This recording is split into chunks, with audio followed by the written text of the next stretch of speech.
മീഷോന്ന് ഒരു സാധനം ഓർഡർ ചെയ്തായിരുന്നു.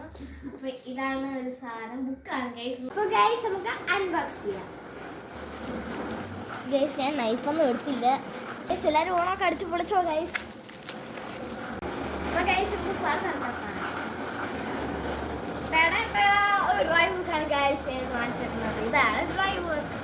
ഇതിന്റെ കുറച്ച് ചെറിയ ഡൗൺലോഡ് അതുകൊണ്ട് നമുക്ക് ബുക്കിന്റെ പേര് സ്പൈറൽ സ്കെച്ച് ബുക്ക് എന്നാണ്. കുറെ ഗൈസ് നാക്ക് വേണ്ടിയിട്ടാണ് ഗൈസ്. ഇതാണ് നമ്മുടെ സ്ഥാപനം. നമുക്ക് തുടങ്ങണോ ഗൈസ്? ഇത് വെറും ബുക്കല്ല, നമുക്ക് ആവശ്യമാണെങ്കിൽ കീറിയെടുക്കുകയും ചെയ്യും. ഒരു വെട്ടലുണ്ടോ അതിൽ ഇടയ്ക്കിടയ്ക്ക് ഹോളുകൾ, നമുക്ക് കൈവശം കീറിയെടുക്കാം. അതാ ഇതാണ് നമ്മുടെ ബുക്ക് എന്ന് പറയുന്നത്. മൊത്തത്തിൽ പേജ് എന്ന് പറയുമ്പോൾ 100 പേജ് ഉണ്ട്, 100 പേജസ് ഉണ്ട്. ഇത്രയാണ് ഇന്നത്തെ വീഡിയോ. ഇത്രയുള്ളൂ. വീഡിയോ ഇഷ്ടപ്പെടുമെങ്കിൽ ലൈക്ക് ചെയ്യുക, ഷെയർ ചെയ്യുക, സബ്സ്ക്രൈബ് ചെയ്യുക.